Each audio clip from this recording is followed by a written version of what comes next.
in case I have to get out of the country in a hurry. I don't want to be held up at the border.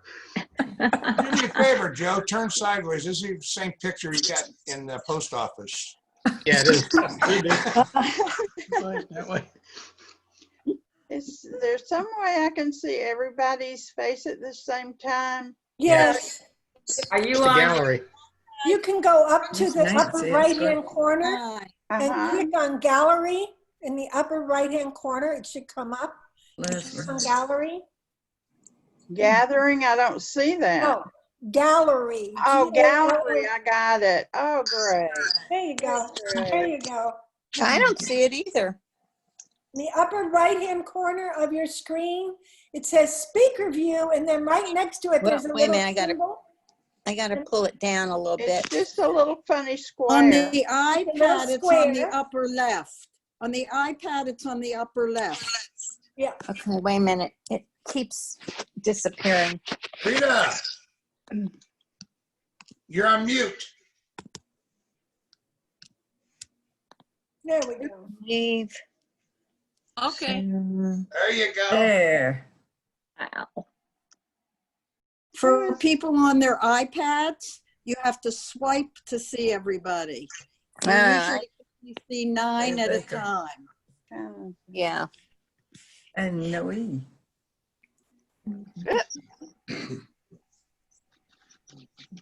Hi, Rita. This is Shannon. Rita's muted. It says Shannon's iPod. iPad. Yep. Not bad. We need to see your face. Yeah. Oh, brother. All right. Hold Doing on. pretty good. You hooked in. I look thin. No, you hooked into the. Oh, I hooked in. I did. Whoops. We have a Barbara in the lower right corner. And it's muted. She's muted. Oh, I can touch up my appearance, apparently.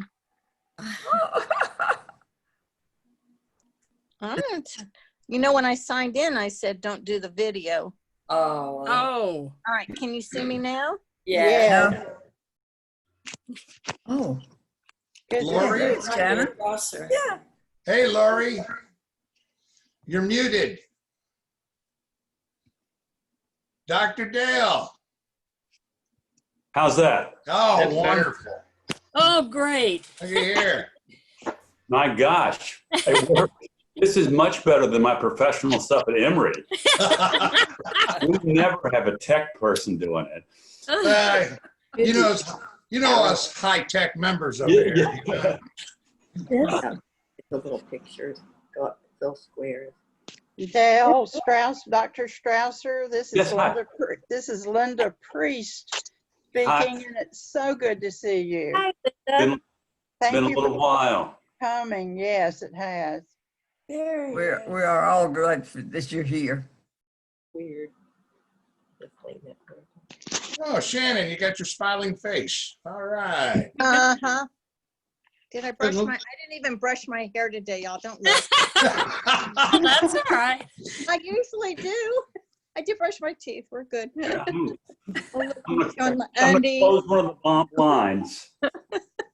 Let me get more presentable here if I'm going to be on stage. Let's see. Faye and Linda in the top right corner, you're still muted. Okay. And I don't know who's on the left-hand side there, under On the Nancy. bottom is Cheryl. Cheryl's muted. Hey, Cheryl. Hey, Cheryl. Need to Cheryl. unmute yourself. Yes. Yes, There you are. go. There you C.S. are. Lewis Douglas, you're muted, and there's a Barbara that's muted. Can you hear me now? This is Linda Ferris. Yes, we can hear you now. Okay. Wayne, if you're the host, you can mute and unmute the whole group or Can you unmute selectively. that? Not right now. Where's Leslie? She on here? I had to figure out. So while we're waiting for everybody, I just wanted to share my t-shirt. If you don't know, I'm a big baseball fan, so I'm having a really difficult time. But here's my safe at home. Oh, Safe at home. I love it. I like that. My son got me that for Mother's Day. So That's really funny. That's cute. Hey, Nancy. Has everybody been doing okay? Has everybody been doing okay? Oh, Leslie's away from her desk. Okay. No, I said, has everybody been doing okay? Hey, I don't know about everybody else, but we've just been faring here in Buford, you know? Good, There's good. nowhere to go at this point. You're right. Laurie Hunter This is is very Shannon. glad to see you. You It's too, Linda Priest. Are you still in the same place you were? Same place, Yeah, same yeah. place, different dog. I moved about 10 years ago, but that's a great area. Yeah. Oh, I love it, yeah. Faye, it is so good to see you. I haven't seen you in forever and you look great. Oh, well, it's good to see everybody. I didn't realize how much I missed everybody. This is I have too. I have I didn't too. know there were two Fays in the group. yeah, I The haven't other- met the second one. I haven't spell- been to a meeting in Carol, years. it's so good to see you. And good to see you, Linda. I'm so glad to see you, Linda. The wonderful thing is we haven't aged a bit, right? Leslie, Sure. Leslie, do you have the power to unmute everyone? I just unmuted myself. Okay. No, I set it up so that when they came in, they were all muted. Oh, They okay. have to do that themselves, and that will teach them how to do it if they Okay. haven't done it. Well, I was going to tell them that because they're going to be in charge of doing that when they want to speak, because I'm going to mute them during the presentation. good idea. And then after it's over, we can have questions. You might want to jot them down, or maybe Dr. Strasser has a preference. We can do it many ways. So I thought I would present some of the material, and I'm sure it's going to stimulate some discussion. Mm-hmm. So, Hi, Dale. Would you want the discussion to be while you're doing it or after? well, what I'm going to spend about first 20, 30 minutes. It's been really fun for me to pull up some images off the web, and it's about COVID and epidemics and pandemics and things like that. And I think that after we get going, I'm really interested in getting your all's perspective on this, because this is, as a society, when we are not confronting an epidemic or a pandemic, for the most part, we don't think about it. And if there's one thing common of polio patients is that you feel like you're kind of lost, you're orphans. People don't even know polio still exists kind of thing. And so I'm kind of interested in getting your take on that, but you'll see I'm going to just do a little historical background. And I had a fun time yesterday afternoon and this morning coming up with some images, which will be good to talk about. And then I'd be glad to answer questions related to,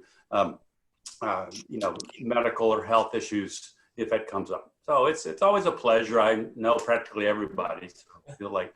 Dr. Strasser, could I just throw out a question for you to hopefully cover? I know that all of my intercostal muscles are paralyzed, and I only breathe, we call it belly breathing through your diaphragm. And I'm just wondering what impact that would have on my ability to survive the coronavirus if I get it. Sure. So just as you asked the question, I was going to get into this, but briefly, the coronavirus really attacked the lungs and the lung tissue. So the damage that's caused is to the lung tissue. Polio didn't really affect the lungs per se, but it affected the muscles around the lungs. And the way that our lungs work is kind of like a vacuum. So when you take a deep breath and your diaphragm contracts, the lungs are passive and they open up. And then when you let go, they come out. So there's sort of two sides of the same respiration. So having the intercostal muscles, and many polio survivors, whether or not you had breathing problems or were on an iron lung or rocker bed, there is a likelihood that your intercostal muscles were partially affected. And so to get to your question, it puts you at higher risk primarily because you can't take as deep of a breath. It's similar to the fact that you have weak legs, and so you can't walk or stand up as long as someone who didn't have polio. Well, the COVID doesn't actually affect the intercostal muscles, but the intercostal muscles affect your breathing. So does that kind of make sense? It's the outside, right? Mm-hmm. So soon, whenever you all want to start, I got some really cool slides. We're going to start in a minute, and I'm going to just explain a couple of things. We Sure. have 37 people. I was just waiting another minute. It's 1:04, so to see if anybody else came in, because a lot have come in the last 5 minutes. And they are all still muted, so you don't hear them because it was automatic. I would like to go over, since looks like it's kind of stopped there for now. So I'd like to just go over, if you all would like to see this the best way, you can go up to in my screen, it's the upper right-hand corner, and put it on speaker view, because we're not going to be socializing right now. We could do that later on. But right now, just put it on speaker view. You'll see Dr. Strasser, and you'll see, hopefully, you'll see his PowerPoint. I have never put a PowerPoint, but like everything I do for my whole life, I'm always, and I mean within the last 2 hours, I'm learning the next thing. It's the next thing. So I'm going to pray that goes on. If not, he could probably do it from his computer.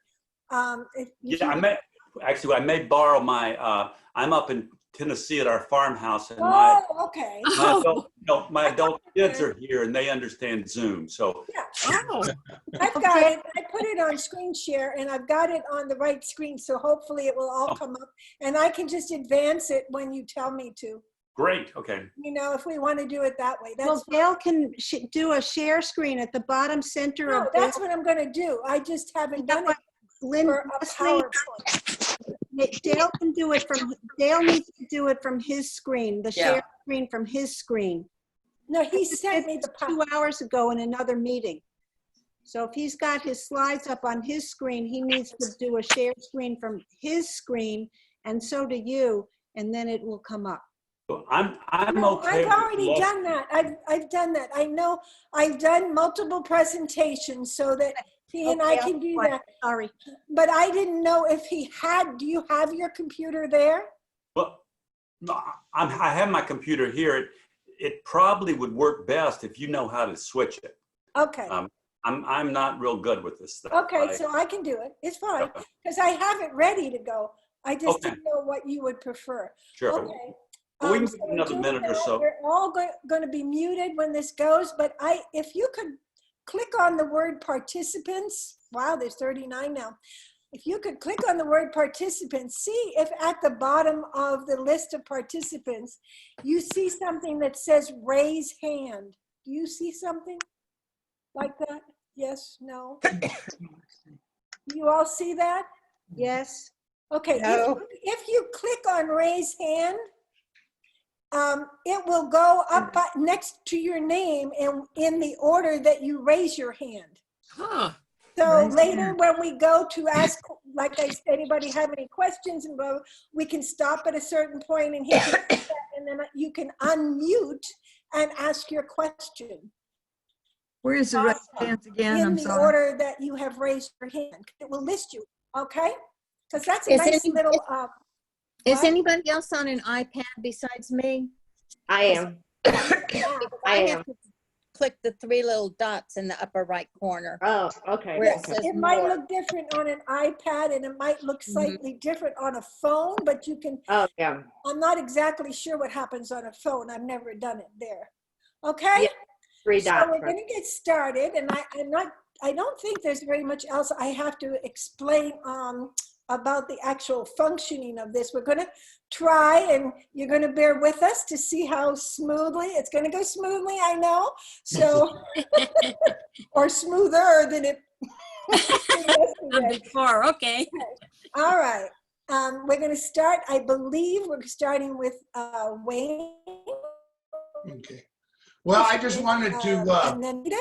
And then Dr. Pardon? I'm sorry. What did you say? No, I was going to say I just wanted to welcome everyone. This is welcome to the 21st century of APPA. So, you know, we've been fighters all our lives, and don't tell me we can't socialize. We'll find a way. So I just want to say thank you for all taking the time, and I want to thank Dr. Strasser in particular for sharing his Saturday afternoon. And with that in mind, I want to turn it over to Rita. Here you go. Well, I'd like to welcome everybody in that. And it's so great to see that these programs now, more and more people are participating, and that we can communicate and act like a group should. Anyway, I'll give you a little bit information about Dr. Strasser, which everybody probably knows, but to refresh people's memories.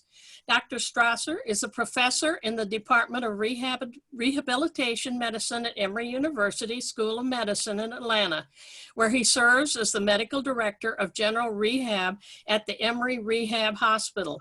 In the 1980s, he attended medical school, residency, and fellowships at Northwestern University Medical School in Chicago.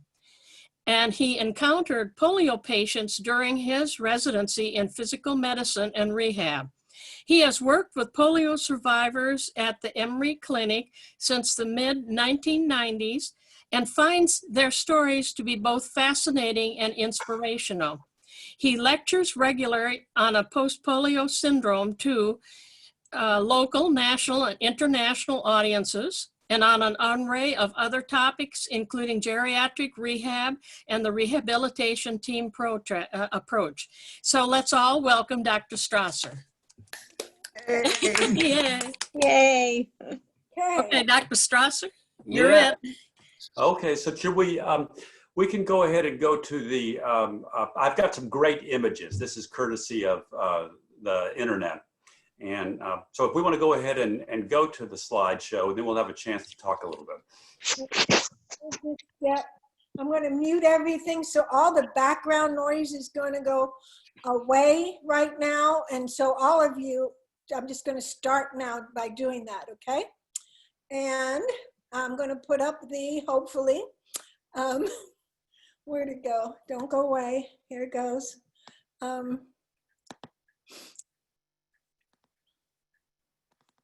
It's here. Don't go away. All right. Here it is. Wait a minute.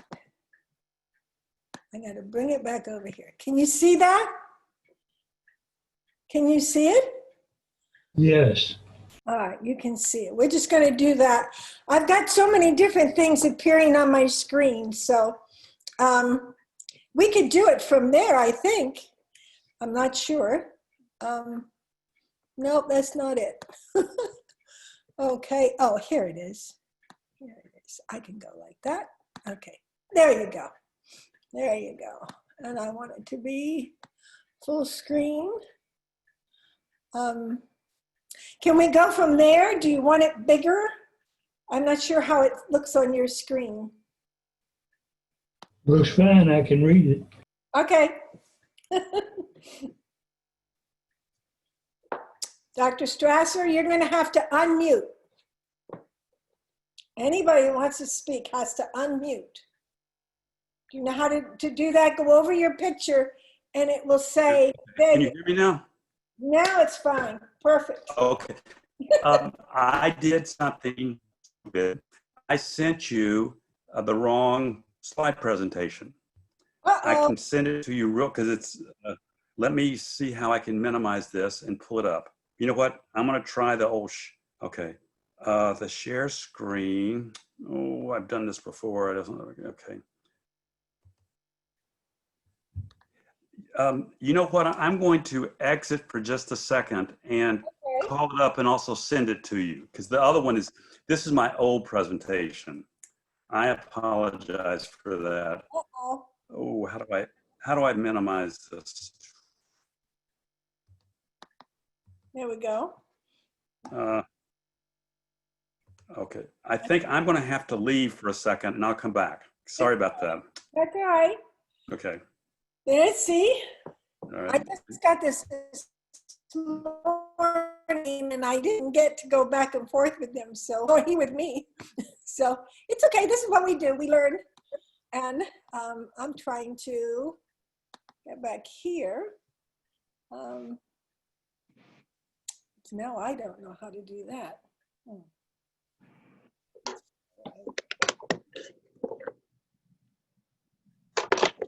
Okay, pause share. Leslie, can I help you at all? Yes, anybody can help me. What are you trying to do? I'm stopping the share. There you go. There you go. That's what I was trying to do. And it was at the top of my screen. Usually it's at the bottom. When you bring Dale back in PowerPoint, if you go up to the top, you can see a thing that says view, and you just want to show the slide view or whatever. Well, that's wanted it to automatically go, or did he want me to? I don't know what he wants or what he's used to. You see? Because I didn't know about this till this morning when I came in about 10:30. And then I said, uh-oh. Leslie, on that left-hand panel where it was showing the previews of the little slides, you can get rid of that. You can X that out. Yeah, I know. That's all I had at the moment when I got it into there. And I haven't really done very much with PowerPoints for maybe 15 years. But we'll get it. You guys will help me. You guys will help me. There you go. So you tell me if I don't get it, you just say, do this. Unmute yourself and do this. I'm good. I never get it. I never get like, I just know I'm learning. What can I tell you? Right. You're not born knowing this stuff. No, you just aren't. Unfortunately. No, I think I'm doing okay for 75, you know. I said, well, yeah, I think you're great. One more day. Yeah, there you go. So it's all right. He'll come back and we'll get it all done. And you can unmute if you want to talk to each other, whatever, while we're waiting for him. You can. So thank you for setting this up for us. Yeah, we got 39 people right now. We have good. 40 with him. So we're good. We're doing good. All right. Because we haven't seen some of these people for a while. There you go.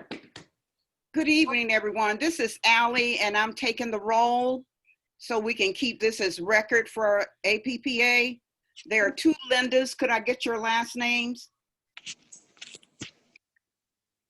Lindas? Yeah, they can't hear me.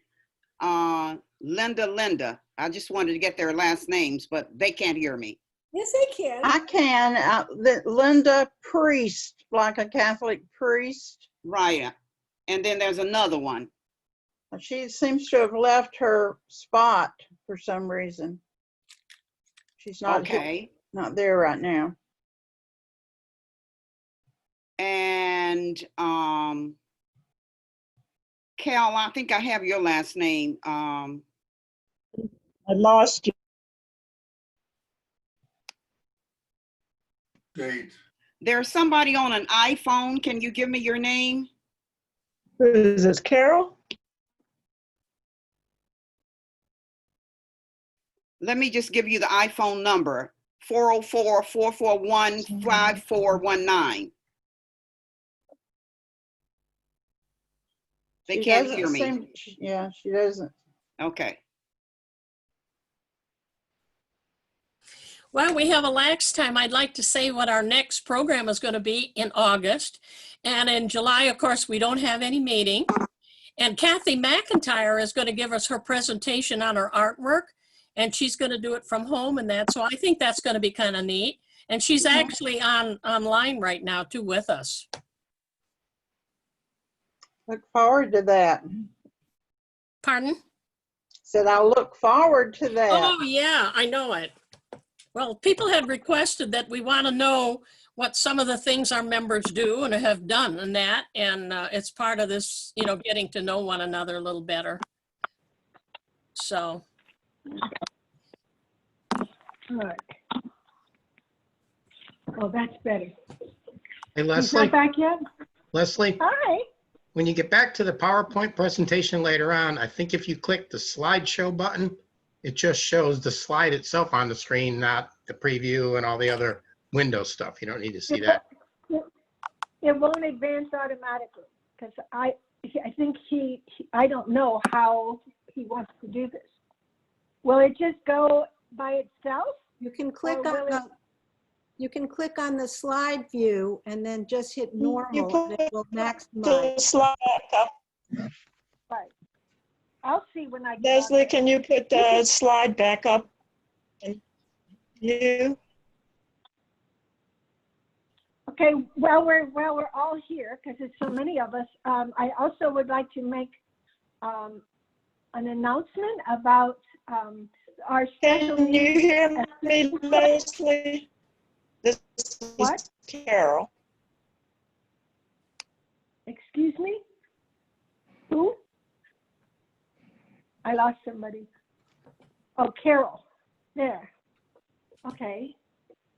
If you all are trying to, okay. Can you put the slide back? Did you figure out? I'm not hearing you. You're breaking up. How to use the slide? We'll get there when it comes up on the screen. We'll get there. See what he gives me. I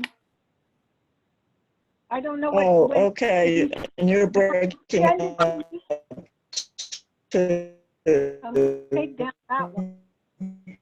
Okay, and I'm going to go to. All right. So you all just enjoy each other because I'm going to block my video because I want to go and get my emails and get what I need to do and bring his PowerPoint up if he's bringing it here.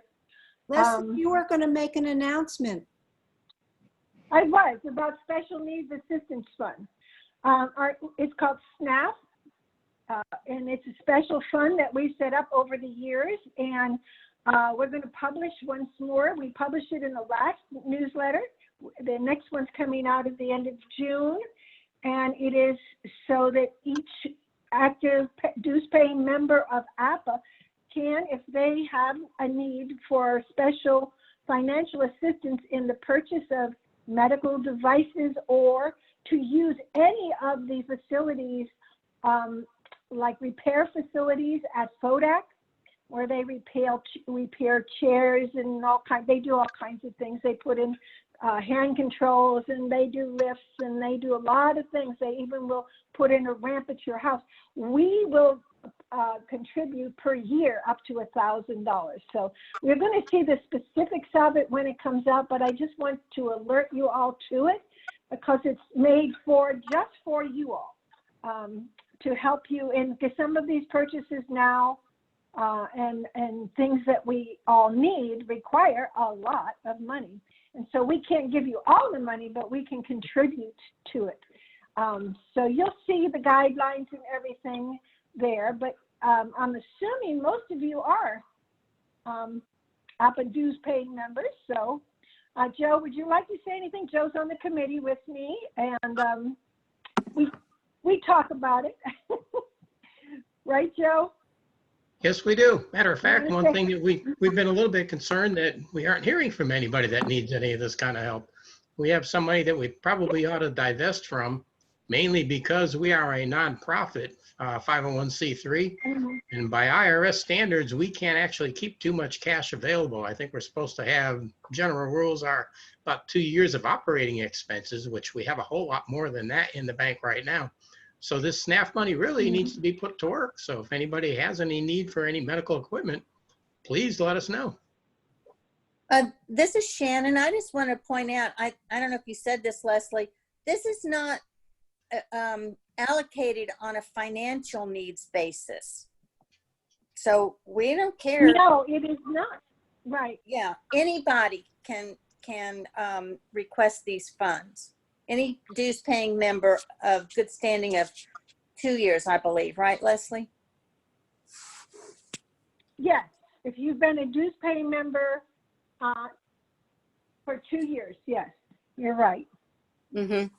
If you've been, then you would be eligible for up to $1,000. Yeah, well, you unmute yourself. Towards whatever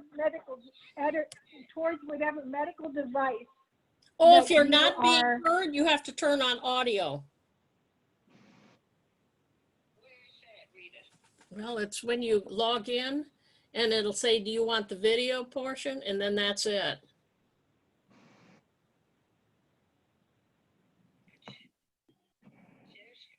A simple way to unmute yourself is hold down the space bar and you can talk.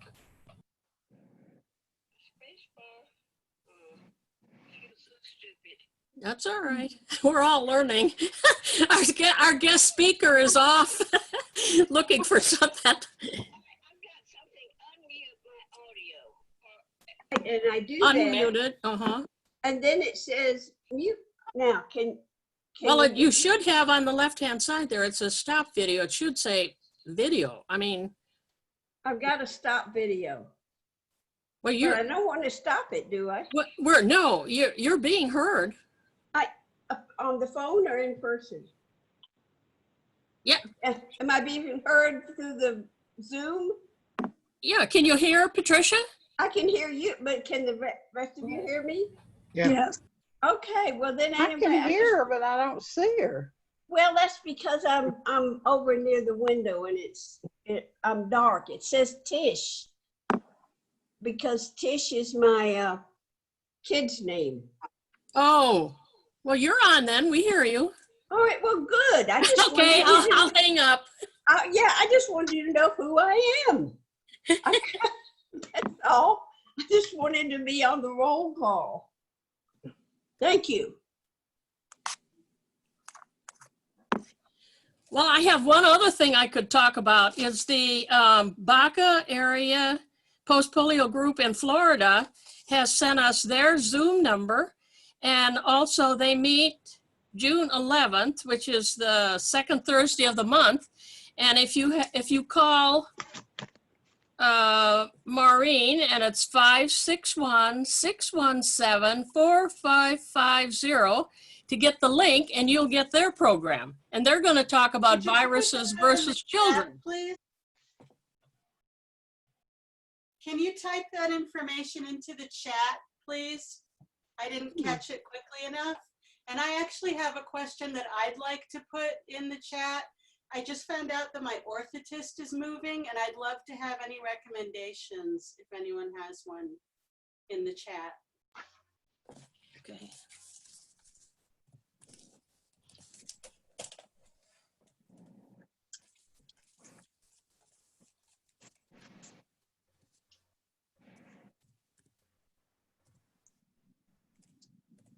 Hope, this is Carolyn Johnson. Can you hear me? Yes, Carolyn. Yes. Hi there. Good morning. This is my mother and I. We got on here, but her computer audio wasn't working, so we switched computers. But we just wanted to let you know that we're here. This is Janine Eggleston and Carolyn Johnson. So I know you were taking roll a minute ago. So. All right. Who's taking roll? Is it Hope or who is it? Wayne? Hi, Wayne. Hi, all. How we doing? Hi, we're good. Finally got an invitation to you. Yeah, Yes, you did. Yeah, thank you so much. It's good to see y'all. We'll go on mute again, but we just wanted you to know we were We've here. been on here all along. We just didn't have a computer with a camera. So, okay, we're all set. It's good There to see you go. everybody. I want to introduce my son. He's going to give me technical. Can you see him? All right. Yes. He's going to give me technical advice. Leslie, I inadvertently sent you the wrong PowerPoint.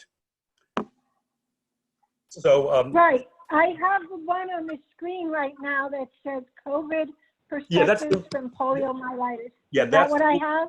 That's what the one I want. So Okay. that's now fine. We're okay. I want to know, somebody tell me, how do I get out of here first for a minute and so I can put this on, I can get to the share screen. I just can't get out of the PowerPoint. I'm there. What you need to let do me is just do that. exit full screen. Okay. If you exit I full just did screen. that. There you go. There you go. Okay, now I can get here and it's not there. Okay, so let me go get it. I thought I had it, but I don't. I'll be there in a minute. I got the whole thing. I just had it up on my screen, but not on this. So I have to find it. And this is a little bit different. This is it. Is this it? Yes. No, that's not it. That's the old one. That's the one that you just gave me before. Yeah, you know what? Let me. You know, there's a way that. Let me get my son again. This. I think That's the one you gave me before. Let me get rid of that one. Yeah, I want the one Get rid that's. of that one. Dr. Strasser. And Yes. now I got. Now You can, I if think you I do have a the other chat one. with, Yeah. Now I let- got it. Now I got it. in the I got bottom it right of the now. chat, you can send her a file. Oh, she's got it now. All right. There you go. Now let me see. There we go. Because it was the other one that I was, okay, screen share. There you go. There you go. Yeah, and now I can close this. Oh, great. And then I want to view it, the full screen, right? And where am I? Enter full screen.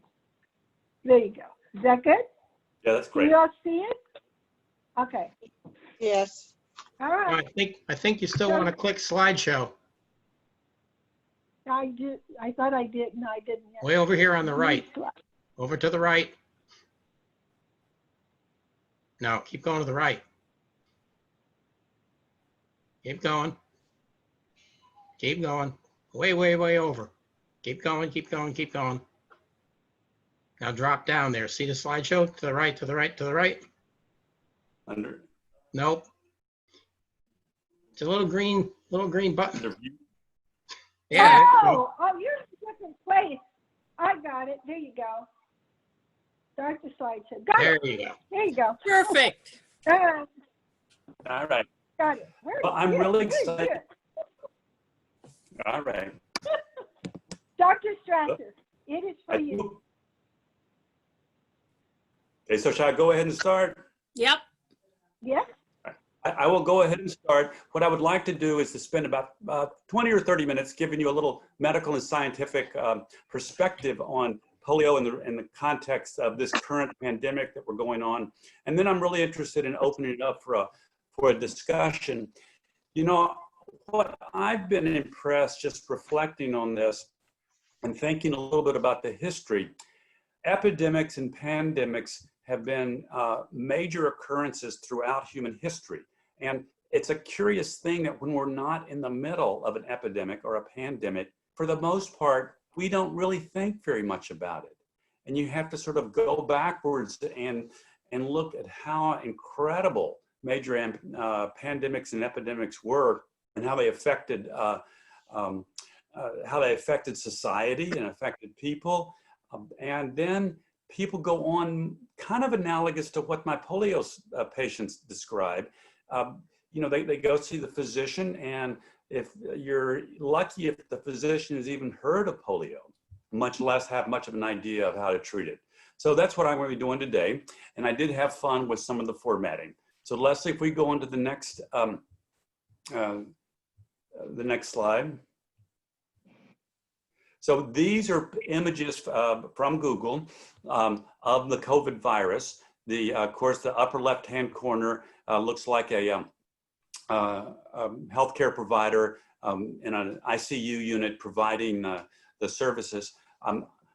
You know, this coronavirus is certainly a deadly and scary thing. I'm also struck by how pretty the images are. Mm-hmm. So the right-hand corner is probably the one you've seen the most of. I know it looks like there's the ball with all these little red roses or red little umbrellas on top.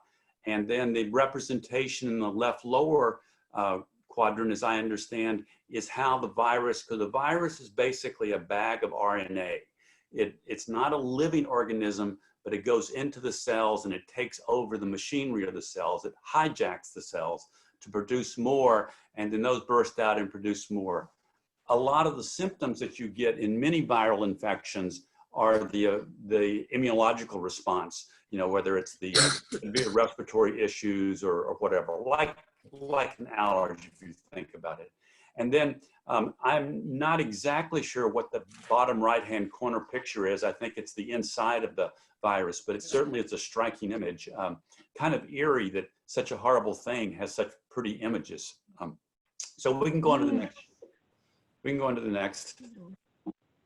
I'm trying. Did I do it? No? Oh, Yeah, there you okay. go. I see what I'm doing. Does this look Okay. kind of familiar? So here's a group of nurses making face masks. It's actually from another era, and we're going to get to that for a minute, but it looks decidedly similar to some of the situations that we encounter now, where really the only way to control COVID currently is containment, is isolation. And of course, what the masks do is if you happen to be infected, whether asymptomatic or symptomatic, you prevent, you lessen your transmission of the virus. And you may, in fact, block some of the virus coming to you. We're not exactly sure of that. It also signals something in terms of social distancing, that you're taking this whole thing seriously. So if we go on to the next slide. So this slide is about that's the previous slide and this slide were both taken about 100 years ago. All of this is through about the Spanish flu, the big epidemic that started in the US and then just wreaked havoc worldwide. But it is a little uncanny, just it looks similar to some of the images that we're seeing now. So if you go on to the next slide. And this is a picture you may have seen, it's been in the press a lot.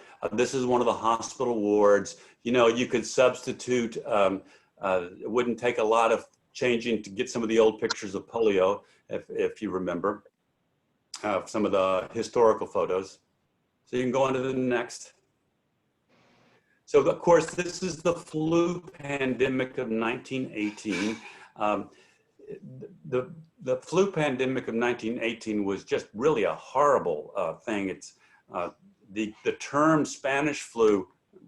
The term Spanish flu is a little bit of a misnomer, because the best that I can tell, in fact, the flu more than likely originated in the Midwest in the U.S. And they have traced it to a farm outside of a Army training fort, I think in Kansas or Nebraska, somewhere in that area, in the 1917, 1918, and it jumped into the the soldiers that were being trained for World War I. From there, so it was, in some sense, if Spanish flu is kind of a misnomer, if you're going to call it a country flu, it may be the Kansas flu or the US flu or something. But then the way it unfolded, and apparently there were active discussions in the Woodrow Wilson administration. So it's similar to the issue we have with COVID, you could be asymptomatic for several days, and there were a few people that were asymptomatic carriers. They're the ones that, so it got to the Army training camp, then it spread, and these people went back home, or these people were shipped into the battlefield.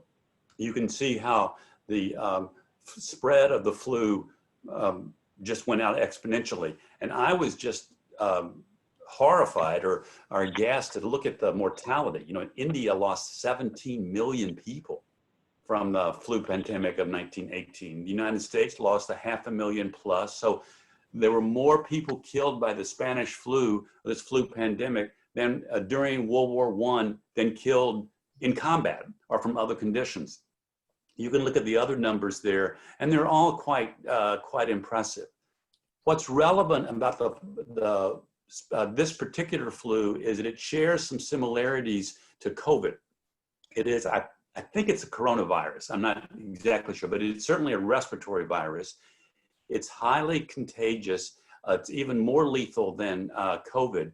Horrible stories about people who would succumb to it might not live more than 3 to 5 days. There would be massive bleeding and kind of gross descriptions of terrible coughing, sometimes bleeding from the nose, bleeding from the mouth. A little bit unlike COVID is that it targeted more younger people, somehow are young adults, so soldier age people. Relatively speaking, it was not as lethal, or it didn't affect as many older people, and I don't know how well that's currently understood on why it's selected that way. The other potentially relevant thing about the flu pandemic of 1918 is that the initial bulge happened in May of one year. Then there was it went down dramatically. There was a quiet summer, and then the disturbing thing was that it came back in the fall, and it came back with a vengeance. And so, of course, you know, that's one of the concerns about COVID, is that to what extent will it reappear? So different pandemics, you know, seem to like or flourish in different weather conditions. So polio, of course, occurred, I think, was 40 times more common in the months of July and August than it was in December, November through January. So different viruses and different pandemics, whatever the organism is, that can vary by year and temperature.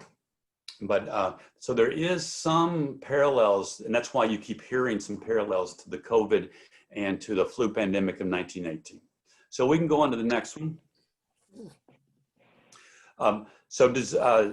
Don't know if I wouldn't, of course, recognize this, but this is the organism of another well-known infectious disease, one that we've now got a good handle on. But if you want to go on to the next. So this is smallpox, and as you know, smallpox was, we've seen people with smallpox, you know, the leftover, the sequelae on the face muscles.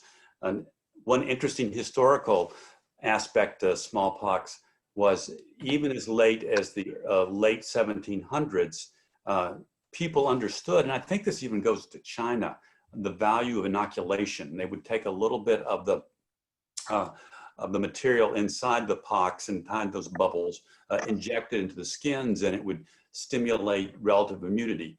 That's where the notion of the skin of a milkmaiden came up, because the milkmaidens, and this was particularly in England, would get a condition very similar to smallpox called cowpox, and that provided relative immunity to the smallpox. So the term, you know, a milkmaiden skin, came from the fact that they didn't have this. So the historical issue here, many historical issues, one that I wasn't aware of, Benjamin Franklin lost his 4-year-old son to smallpox. And he grieved this his entire life, wrote about it a lot. He believed in inoculations, he believed in vaccines. He simply thought that his 4-year-old son was too young to get it, and he had delayed it. But he had inoculated, is the term they used, inoculated his other children. They had no understanding of why it worked, you know, developing antibodies and things like that. But it had been figured out that it did work. We can go on. So this happens to be from, I think, 1850, and these are people in quarantine. I think they're in Bangladesh, and this was the 3rd wave of the bubonic plague, the Black Death. There were 3, you know, 2 in the Middle Ages, which were quite devastating, and then there was another version of the Black Plague that reemerged, I think, around 1850 in China. So you can go on. And then, of course, the Black Plague is, or the bubonic plague, truly, I don't even have the words to describe how much this impacted Western civilization. You know, you read the statistics that 1/3 of the people in London died. Some small villages were completely decimated. They didn't initially know where it came from. They found the association with rats. In fact, what it is that when the rats are bitten by certain fleas, the fleas have a hard time, the fleas get the plague, and they have a hard time, I think, expelling things. And so when the fleas then bite humans, they would release the bubonic plague. So that's how they finally determined, they finally figured out the mode of transmission. So major plagues, epidemics, pandemics have been around for a long time. And COVID, we've been relatively spared in our in modern Western world of the degree of many of these, but it's not anything new. So we can go on to the next. So this happens to be the HIV virus. So another beautiful electron microscopy. Of course, that's another epidemic as opposed to a pandemic, which I, at the time, didn't realize it, but I was kind of in the middle of the very beginning of it in 1980s in Chicago. And patients started appearing and didn't know what it was, and they finally diagnosed AIDS. And then, of course, that became, when I was in training and we would get a patient with a AIDS-related pneumonia, it was a death sentence. They lived about 9 months. And as we know, over truly amazing medical breakthroughs, you know, AIDS is now basically a chronic disease that can be well managed. And so just like the polio vaccine was a result of quite an effort to create this vaccine, the current management of AIDS is quite a testimony to the power of science to uncover this. A little contemporary tidbit on this, you know, Tony Fauci, the person, you know, arguably the most influential person in the US on sort of what's best to do about COVID. He's director of the NIH branch on allergy and immunology. He frequently is with Trump when Trump is doing the some of the press conferences. Fauci, in his early part of his career, was in this area, was in the area of developing developing treatment for AIDS. And to hear him talk about it, it's interesting because he's always been a very accomplished scientist, and he was confronted by, you know, very activist people wanting to find a cure sooner than later. He took their pleas seriously, and he was one of their sort of central forces in sort of coordinating that at a national level. So epidemics and pandemics and these things have been around for a long time. You can go on to the next slide. So does this resonate? Those of you who've seen my other, the other talks that I sometimes give on the history of polio, you know, this is one of several historical pictures of images of polio. Children at a hospital. Go to the next.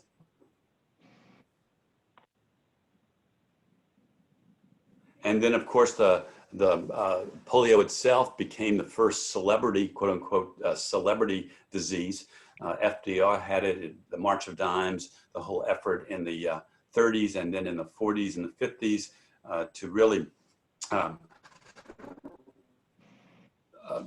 bring national resources together under primarily a private, I mean, the government had some involvement in it, but it really was primarily private philanthropy that raised tremendous amounts of money and put on the course of several top virologists examining how to do a vaccine.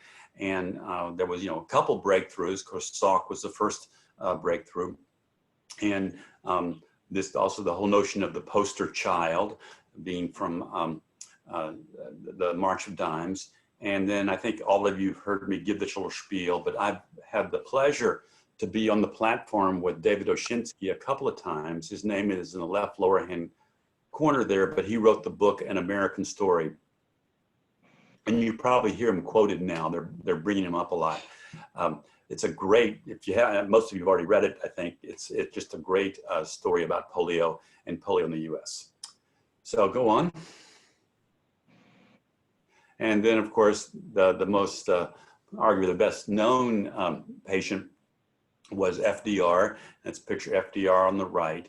And then I think those two images on the left are from the Warm Springs Museum. So those are his, FDR's KAFOs and his wheelchair. I have a patient, I don't know if she's listening or not. I'll let her speak up if she's listening, but I have a patient who did go to Warm Springs, and as a young child, FDR happened to be there, and they used to draw straws on who got to sit at the president's table. And she drew the straw, and later that evening, apparently FDR loved to do magic tricks. So he asked for a volunteer. She volunteered. She went up. He did a magic trick and then pulled a watch from behind her ear, and she was so impressed with it. And then he turned around and gave her the watch, which I thought, whoa, keep up with that. Don't don't lose that one. So we can go on to the next slide. Of course, here's another group photo of during the polio era, the different breathing machines. So the thing on the woman's chest on the right side of the screen is a negative pressure. It's kind of like a mini ventilator, which provides, so someone was asking about intercostal muscles before we got going. So this provides the suction to help expand the lungs, and then you release that and they exhale. So go on. So of course, many of you have seen these pictures of the iron lungs. I know a few of you remember seeing iron lungs. And then there was an article, very recent, like in the last month, he may be the last person living in an iron lung now, a lawyer in Austin, Texas, who contracted polio. He learned to frog breathe for a prolonged period of time, very smart, very extroverted. Managed to get himself, this is all pre-Americans with Disability Act or civil rights for disabled people or anything, talked his way to get back into school. They didn't want her to be in school. Then went to UT Austin and was a disability rights lawyer for much of his career. So it was in The Guardian. I'm sure some of you read about this. So we'll have a chance to discuss this a little later. You can go on to the next slide. And this just one of the many innovations that came out of polio. Here you have an attempt to provide the support, I guess you'd call it an orthotic, the particular support, so the gentleman's able to use a typewriter. Also, I'm just impressed by the craftsmanship that went into making a device like this. This had to be customized for the person. And I know many of you have complained that we just don't quite have the craftsmen's. We have very good orthotists. I don't want to say anything negative about that, but some of the custom craftsmen, they are fewer and far between. And there's been, I don't know, 10 years ago, I guess, the senior orthotist at Warm Springs finally retired, and a couple of you were rather upset about that because he had been your primary orthotist. So I don't know if there's any more.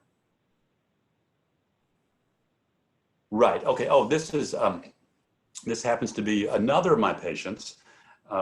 Again, this individual can speak up if she's on the phone, but anyway, she happened to be in Henderson, North Carolina, in the late 40s or early 50s, came down with polio, and a Life magazine person was there recording the story. And of course, in today era of HIPAA and whatever else, you would never show someone like that without their permission. But it was that whole sort of Life magazine was such a strong public outlet, and your parents and my parents, you know, were seeing these pictures of disabled kids and knowing the stories of those that died during this. It was quite a profound impact. So you can go on. And just another historical perspectives, an advertisement for the polio vaccine. I think it's quite poignant that where it says polio vaccine works, and you see the kid in the iron lung listening to a story being read. I'm afraid that child probably didn't get the vaccine. So, and then as we all know that when the vaccine came into place, so starting the mid to late 50s, there was a precipitous decline in polio in the US, such that polio in over almost all of the world has been essentially eliminated. As I recall, of the 3 strains, I think one has been completely eliminated, and there's still pockets in Afghanistan and Pakistan, and there used to be some in Nigeria. The Gates Foundation has devoted a lot of money to completely eliminating polio. So we can go on to the next. There aren't any more. Right, and of course that's Shirley. I know she was on this call, and and Alan Alda is a polio survivor. He talks about it in an interview with David Oshinsky back when the book came across. So the story, those of you who know Shirley know that you can always tell a lot of stories about her, and she's outspoken and has strong opinions on everything. So she would help in the rehab center do a fundraising effort. And so the person from the PR came over and took her picture, but the picture didn't show her brace. It zoomed in on her face, and she didn't like that. She forced the guy to make another picture, pull back. She wanted to make sure everyone could see that brace. So that was just telling you that, you know, she has polio, and by gosh, she's adapting to it and needs to get on with her life. So of course, we're still here, polio survivors, and that's why we're also having this discussion. So you can go on. So the things that I would be remiss if I just didn't briefly mention, there are some significant technical differences between polio and COVID. As viruses that caused epidemics and pandemics, they're quite different. So polio is in that first column, and it was primarily a gastrointestinal symptoms of nausea, high fever, vomiting, neck pain, headaches. You all know it better than I do. And the primary manifestations of the poliomyelitis, so the myelitis being the paralysis part, were neuromuscular manifestations. So the nerve muscles were affected. Of course, there was the large spike in the summertime, then falling off. I'd be interested in hearing any stories that people remember about pools being closed or summer camps not running, and how that went on. I think from, I don't know exactly, maybe mid 40s to mid 50s during some of the epidemics. And then the success story with the vaccine. In contrast, COVID-19 is a respiratory virus that also has a tremendous systemic effects. Of course, I'm not a infectious disease specialist, so if what I say doesn't seem exactly accurate from other experts you've heard, I would listen to the other experts. But in simple terms, it's a respiratory virus. It can have some tremendous and varied systemic manifestations. It seems to hype up the immune system and get hypercoagulable. That means the blood clots easier. It's a hypercoagulable state. And then you can get to some of the secondary manifestations. The secondary manifestations precipitated by the COVID-19. So if you have a blood clot in the brain, it's a stroke. If you have a blood clot in the heart, it's a heart attack. If you have a blood clot around the kidneys, you can have kidney damage or kidney failure. A blood clot in the lungs can be can also be a pulmonary embolus. The number of the patients who go on ventilators and are on ventilators for a long period of time can have some other neurological conditions that the healthcare professionals are familiar with from other related syndromes. Then, as we know, the suspicion is this showed up in the spring. They're predicting that there's going to be a significant fall during the summer, and the concern is how much will there be reinfection in the fall. And then finally, of course, we're all hoping and praying for a vaccine. I've learned a little bit more about reading this. Apparently, the respiratory viruses are harder to have sustained vaccines. And so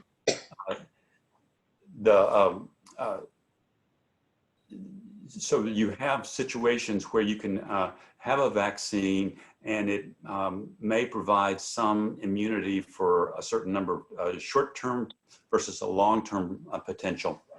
And that's the data that they're still hoping to, they will be gathering that.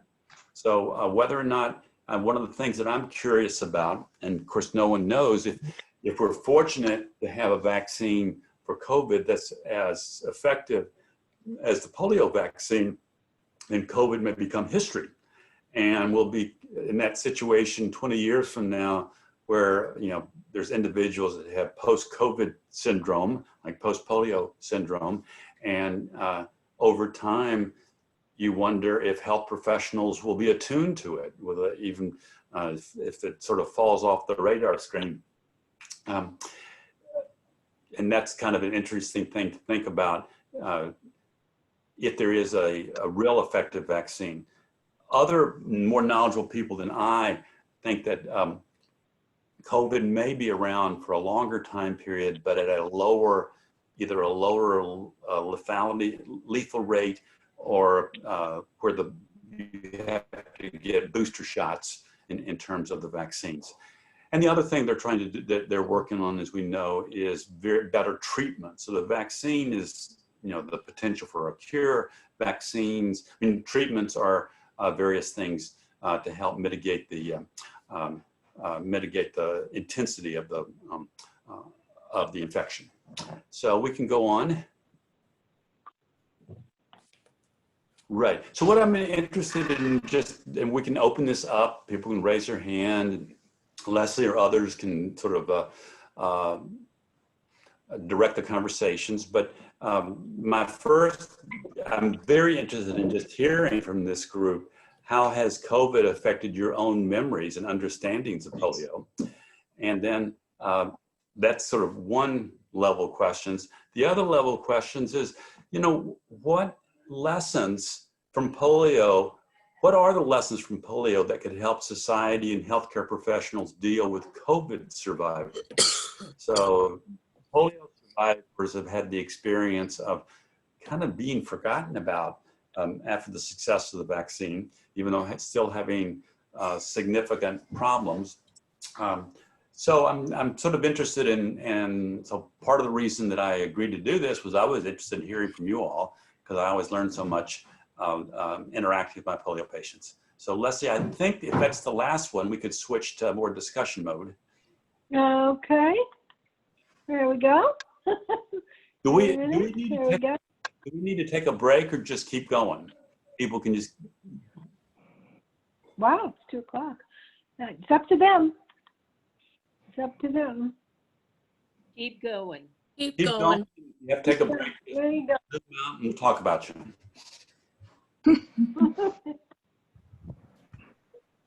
So, did this trigger any memories of swimming pools being closed and camps being closed? Nancy, you're up. You got to unmute.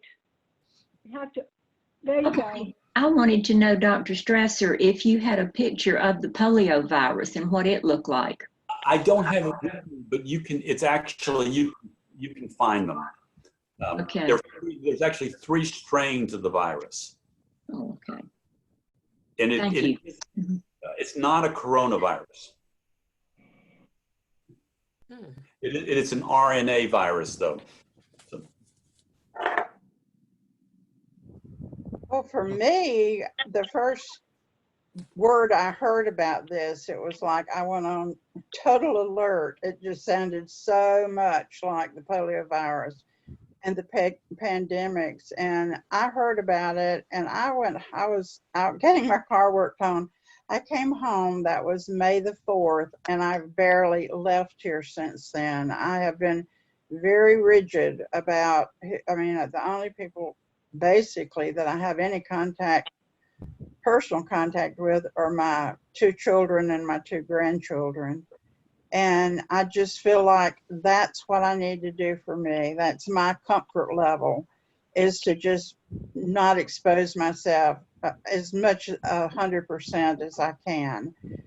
And I think for me, one of the most frightening things is this whole idea of not your family not being able to be with you if you get sick. I mean, that just brought back a nightmare, a lifetime nightmare, because that happened to me and probably most of us. It happened. It has been my nightmare my entire life. And to tell me now there's a virus out there that could create that very same situation where I would be in a hospital with no support from anybody, physical support, that's just horrifying. I was 2 years old when I had polio, and I remember, you may think people when they're 2 can't remember. I remember a lot of that. I remember being in the hospital. I remember begging for my daddy to look in the window at me. Of course, he wasn't there, but those are lifetime nightmares. And, and I'm still feel very threatened. And am very, very cautious. If I do have to go out to, most things I have brought to me, I just don't go out.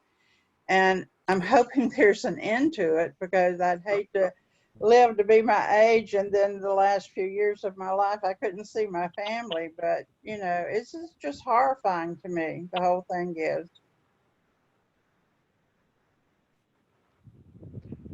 This is Shirley. Hi, this is Shirley. Thank you so much for coordinating this. I want to piggyback on what Linda just said.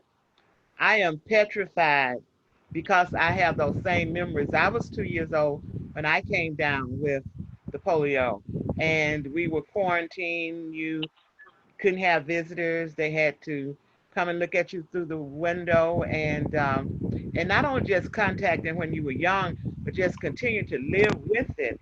And a lot of the restrictions and a lot of the obstacles and challenges that I've lived with, and to hear this coronavirus, I'm like you, Linda. We go out almost none, and we've basically been in the house. I don't have contact with anybody else except for Henry, my husband. Don't want anybody to come in because, and it's so deadly. But I would just remember that time, and unless you probably lived through something like that, no one would understand the fear, because we know what it can do, even worse than what we've already experienced. And sometimes some people might think I'm overreacting, but not really, because I know how serious it can be. And then you talk about being put on a ventilator and not being able to have any family members and those kinds of things. It's serious. And we do not have a vaccine. We don't know when they ever will. And once they do come up with one, I'm not even sure I would want to even be one of the first people to experience receiving it. So it's constant. It's in my mind all the time, 24/7. So, and again, thank you, Dr. Strauss, for being with us today and giving us that wonderful presentation. I was looking forward to it. So I just want to say thank you.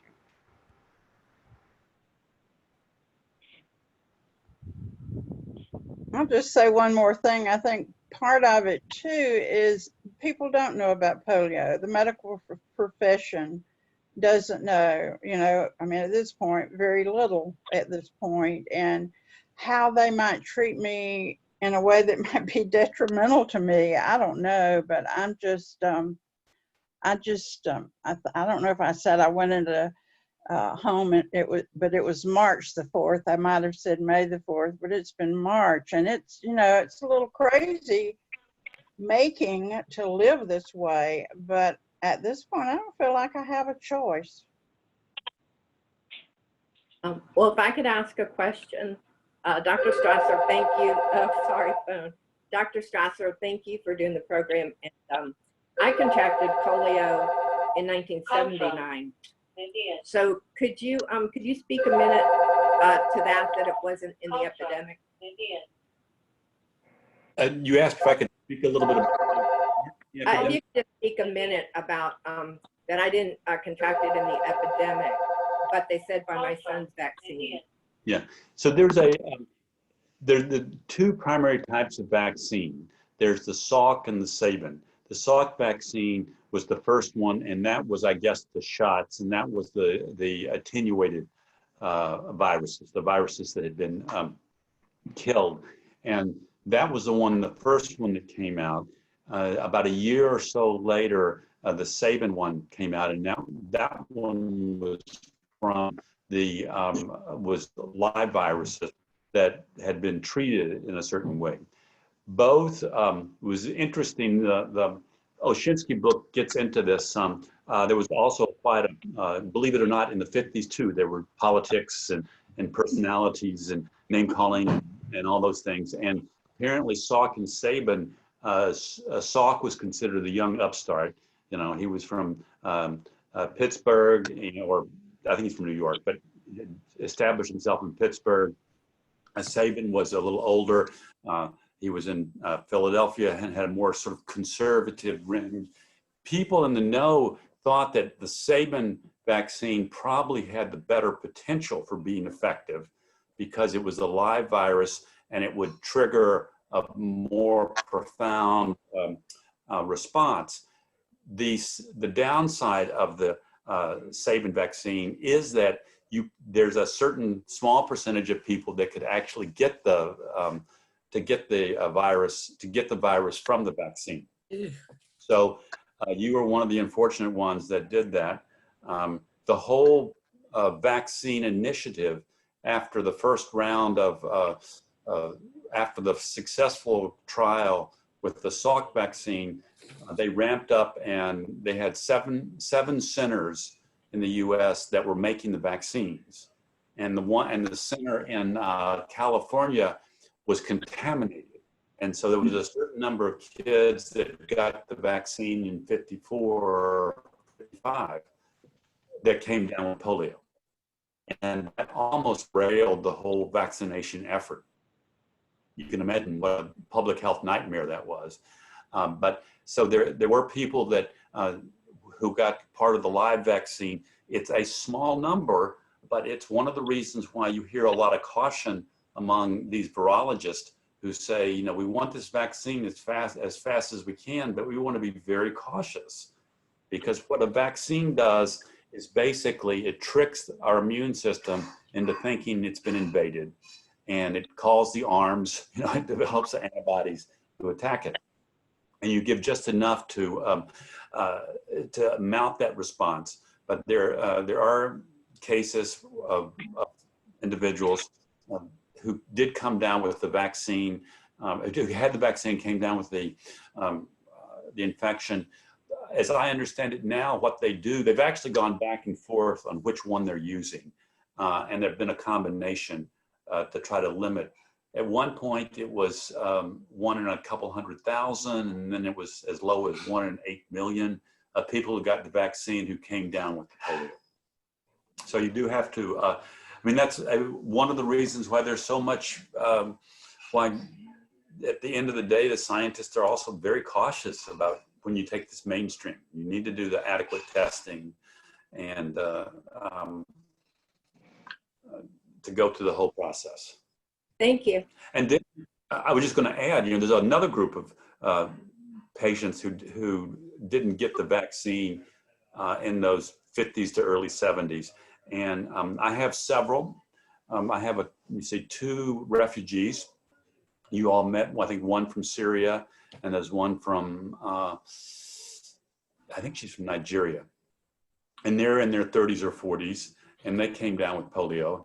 And then I have a few patients from India and Brazil that are less than 60 who developed polio in areas that was still endemic.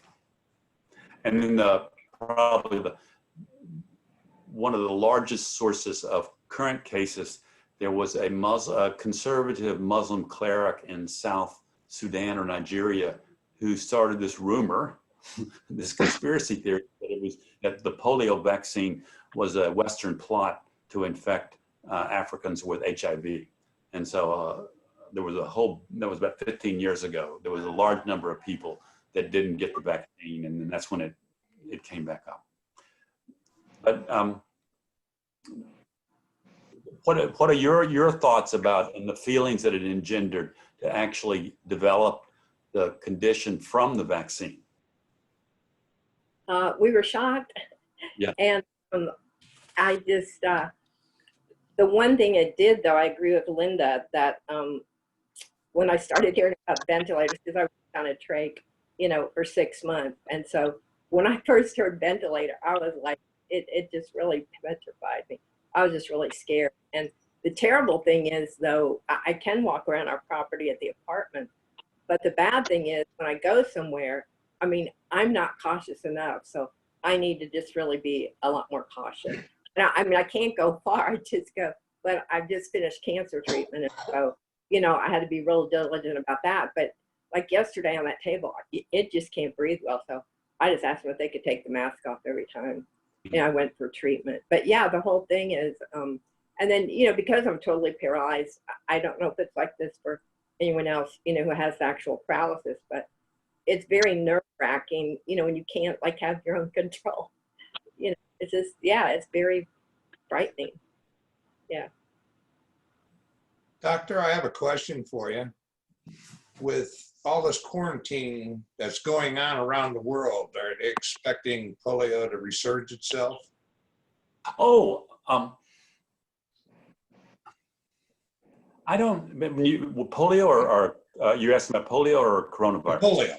Yeah, about polio, because you take India, yes, well, 1.1 billion people, and I don't know how many people live in poverty. A tremendous number. Yeah, and they're all quarantined, so they're not getting I'm sure they're not getting the vaccines. That's a good point, and that you have to stay vigilant. The people who study this talk about herd immunity, and if you can have 80 or 90% of your population immune, then you basically stop it in its track. Oh. Even if you come down with the polio, it's not going to spread. Right. So, right. I guess there is a condition that is, in terms of the chemical analysis, is very different than polio, but the way it acts on what it attacks, the motor neurons and the type of paralysis looks very much like polio. That's there's been a few cases in California. So we humans have to be very vigilant about these infectious diseases, and willing to, particularly in this interconnected world where a virus in Africa can easily make it to the U.S. and one of the U.S. can make it to France and other things. This stuff can spread quickly, and so you want the scientists out there studying these things, and they track.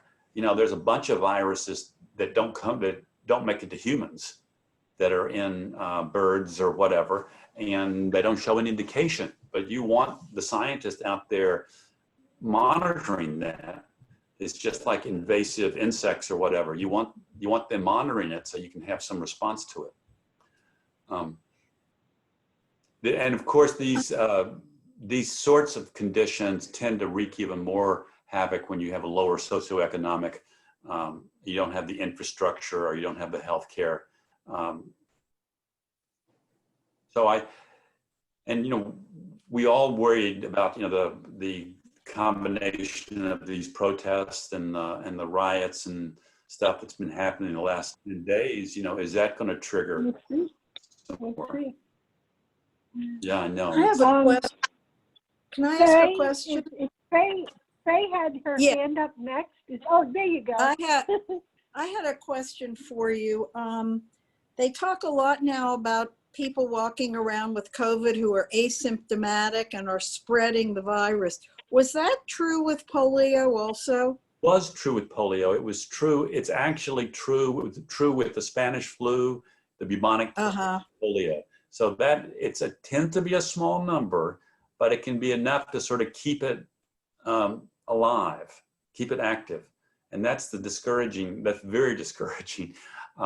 So the numbers, the topic is changing so quickly that what was true 3 days ago may not be true now. But what I've read is that you can go for 72 hours.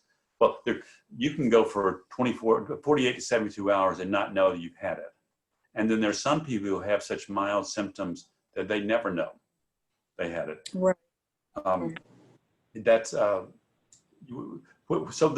And one of the dilemmas that we encountered in healthcare environments was when this hit, we didn't have enough of the professional grade personal protective equipment. So they had to start making the difficult decisions on limiting masks to the most dangerous situations. And at one level, I can understand you don't want to expose people in nursing homes and assisted livings and things like that. But there's that group that can go around and infect others and never know it. I mean, there was the famous Typhoid Mary in Chicago who infected people. As most of you know, when the polio was around, the polio virus itself looks a lot like a lot of pediatric viruses, vomiting, diarrhea, high fevers, maybe meningitis. And only about 0.5% or 1% of people that actually got polio came down with the poliomyelitis, the part that caused the paralysis. So that's the argument as we go through. That's the argument for the continued face mask wearing. Relatively speaking, because this is an issue that I know. I've had this conversation with several healthcare providers. It's like I have a dual existence. I work in a hospital. The rehab hospital is fairly safe in that we don't accept any active polio. We don't accept any active COVID patients, mostly because our patients are so vulnerable anyway. In this era, I have patients who've had cancer, who've had bone marrow transplants, who've had major heart operations, bad diabetes. So there was a general, and Emory generally has done a pretty good job with this, but the general acknowledgement that we didn't need to, we never got to the stage at Emory where they had to start completely reassigning the wards and things. But still, I'm more at risk to be a carrier than both my adult children and my wife, who basically are doing what they're supposed to. They're exercising social distance, they're not going out. So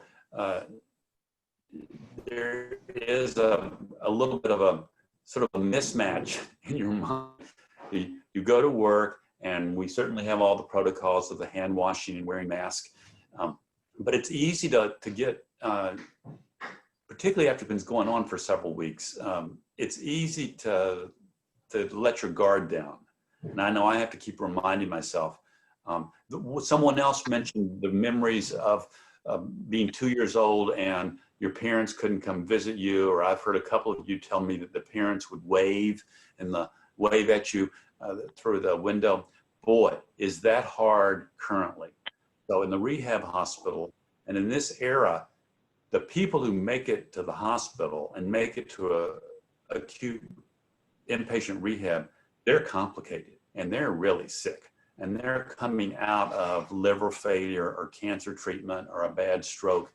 And not to have their family member, caregiver around is very difficult for them. I mean, a lot of us in circumstances like that, we're a little delirious. We can't quite think clearly. And then as a professional, you know, one of the things that I love about rehab is that we try very hard to deal with all the aspects of someone's condition. You know, how do we help you survive better, and how we help you do better out in the community? So an occupational therapist teaches you how to feed yourself and wash your face and dress yourself and button buttons, and a physical therapist teaches you how to balance and how to walk and how to negotiate stairs and uneven surfaces, and the speech therapist helps with swallowing and helps with language.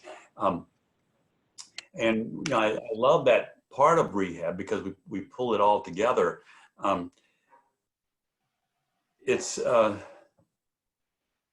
So part of being successful in that is knowing where the person's going to, knowing their spouse, knowing their caregiver, knowing their sister or brother who's going to be caring for them. And you get to, sure, you can call them or Zoom them, but you really learn a lot when they're there in person, you know. And now that that's been almost essentially completely eliminated at the rehab center. So it's caused issues on both sides. It's caused issues for the patients because, you know, I have patients who've been married 70 years, you know, the same person, married for a long time, and they're really sort of biologically one entity, and the caregiver is very much attuned to the issues. And then for the staff, who we're trying to figure out what's the most important thing to work on. You know, when you have the husband or the wife or the sister or whoever, they're giving you that insight. It's really informative in terms of providing the best rehab care. So it's rough on both sides of it. It makes the work of social workers difficult. Dr. Strasser, this is Leslie. I just wonder, you know how long it took the medical community to diagnose post-polio syndrome, when a lot of us knew there was something weird going on. We had no clue. There was no name attached to it. And then there was. And they started to figure out how. Well, the same, if you now you just said earlier that the COVID-19 is systemic, meaning it does harm a lot of the different systems of the body. Right. Therefore, is the medical community going to be made very aware that this can be something that's difficult later on down the road? Somebody who didn't even know, maybe they had a high fever but didn't get real sick or whatever. Would it affect those systems maybe in some way that you know what I'm saying? It could be very complex to figure that out. I think it goes to the kidneys, you know, not just respiratory, it's more. Oh, you're absolutely right. Kidneys are a big deal, strokes, heart attacks, other things. No, I think as the healthcare, this is a humbling condition as a healthcare provider, because one thing I learned early on, always listen to your patients.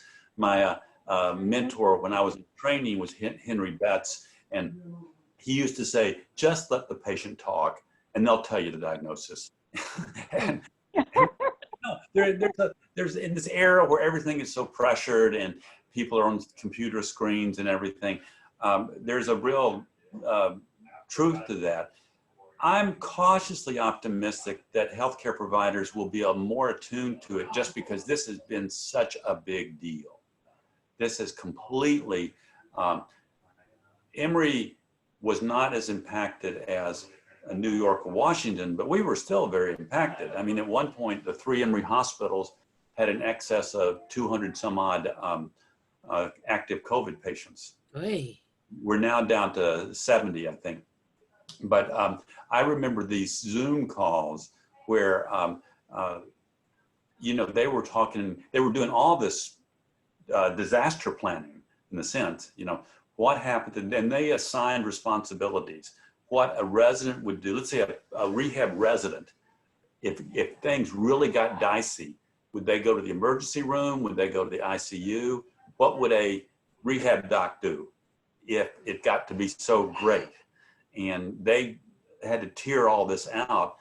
Some places in Queens and things that actually came to fruition. I was on a conference call with a rehab physician at one of the core areas in the Queens. They completely took over her unit for COVID patients.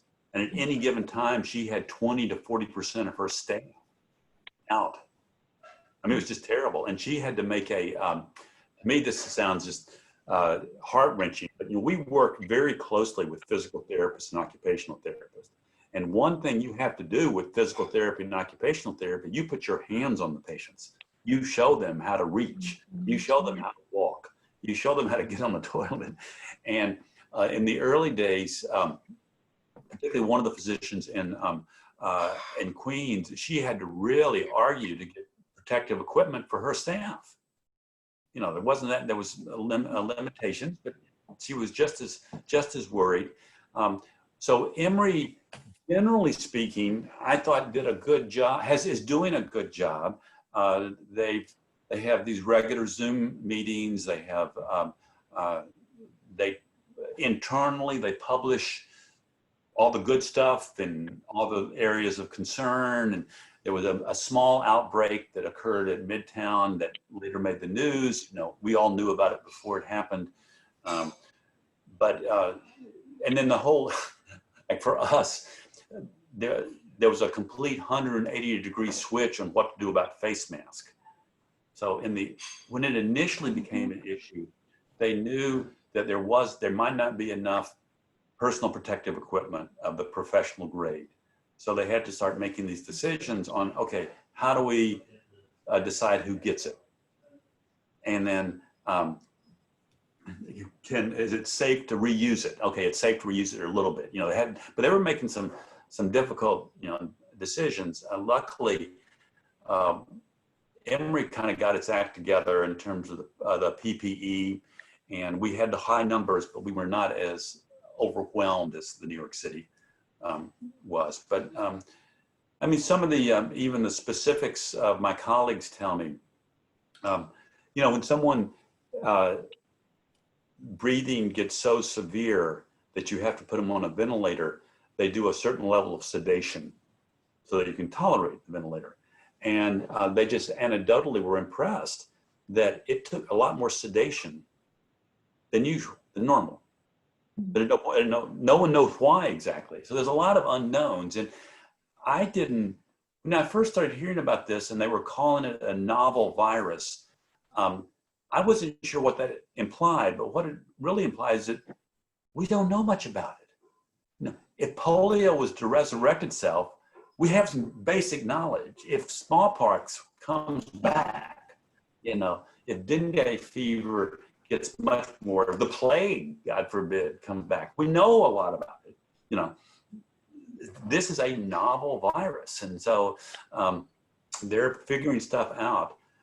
It does show you that the importance of having a good public health system, of funding them, of having them do their monitoring things, and letting the scientists, because science is always messy. Messy in the sense that, you get these correlations and you get, well, maybe it's this or maybe it's that. So for lay people, even for professionals, it gets to be a little messy. But you need to let the scientists do what's having. You want to have a transparency so you can see your mistakes. You want to share data, and you want to get the best information that you can. Leslie, Cheryl has her physical hand up for a question. Oh, maybe she didn't realize that she needs to go to the participants and do raise hand, but anyway, she has a question. yeah, because I can't see I can't see everybody. That's why that's good. All right, I now, can't I see don't know Cheryl. what the hand raise thing is, but I would like to make a suggestion. The subject of face mask has come up, and back in 08 or 09, I don't remember exactly when, maybe Dr. Strasser would, we had that SARS or that MERS, and on the news we saw people, particularly in other countries, wearing masks all the time, and that's where I first heard about the difference in surgical and N95 masks. And so after that died down, I went out and bought N95 masks because I had heard they were more effective. And then just stuck them away. And then when all this came out, I asked Jack to go find them. I told him where I thought they were. And I looked at my sales receipt, and I had bought these in 05, but they were N95. So that helped us a lot psychologically when we went out to wear the N95.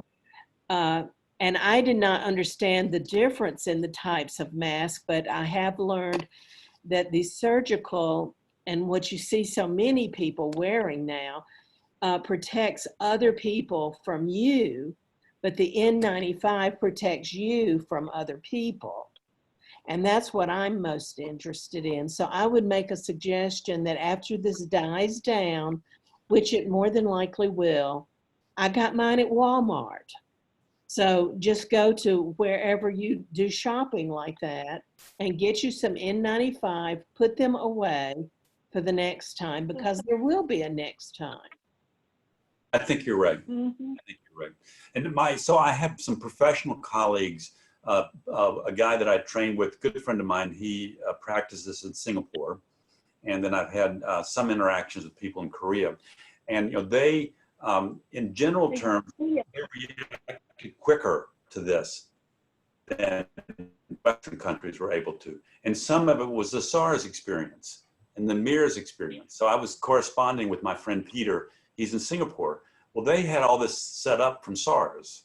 So, you know, and they're also, if you've been to Asia, they just wear more masks. Now, some of that's the air pollution, but I think it's, with one lesson we've all learned is to have a little stockpile. It was frightening that we didn't have as much coordinated resources at the national level, because knowledgeable people have been thinking about this.